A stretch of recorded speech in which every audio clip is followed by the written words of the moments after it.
April is Sexual Assault Awareness Month. What is Title IX? Title IX is a federal civil rights law. It requires education in titles that receive federal funding to act when they have knowledge of sex-based harassment, abuse, or discrimination. Once an entity knows, they are legally required to immediately respond under federal law.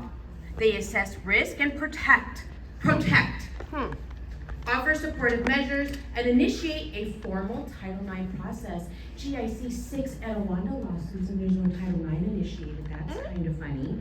And they are supposed to conduct a fair, prompt, and unbiased investigation. Well, we all know it. Ted being the executive officer, that doesn't happen. What do you think about these comments from a public lawsuit here as SBCSS? I will have you one day, even though I promised to never let my boss down by being with someone in the organization.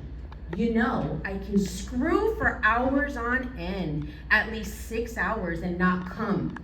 It's good for women because they get multiple orgasms when I stay hard. I can't help but want to touch you. You look and you smell so good. Stop fighting it. I know you want me. You don't want to lose your job. It would be better if you played along and kept your mouth shut about what happened. Sound a little familiar? With experience for making a mandatory report when Ted Alejandro was the executive officer of IPC. According to the lawsuit, William Roberts was involved in reports that were made but did not take action. Suzanne received escalated complaint with no follow-up or Title IX in place. Once Title IX, an entity knows they're required to act right away. Suzanne, you used to turn around and stare at us and take notes at us. Now you might want to turn around and look at me and pay attention.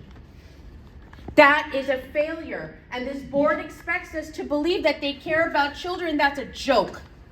Suzanne is a member of the IPC advisory board. Ted, you're on the advisory board too, that gives advice to 64 member districts. I wouldn't take advice from her if you paid me $1 million freaking dollars.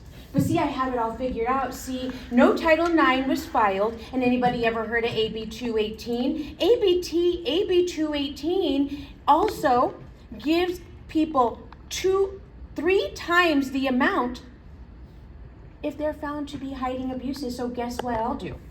This is what I will do. I will scream it, I will shout it, I will put it on Dead Sea Scrolls, I will chisel it on my grave, that every child under AB 218 has a right to litigate until they are 40 years old or they understand exactly what happened to them. See, and guess who else did my investigation? Kelly Binks, and her husband omitted his name off my investigation. Be careful who you're endorsing. All children matter. Women matter. Do you understand that? Our next speaker is Michelle Chong, I believe. He performed for 6 hours and he stays rock hard. That's what he said. Please.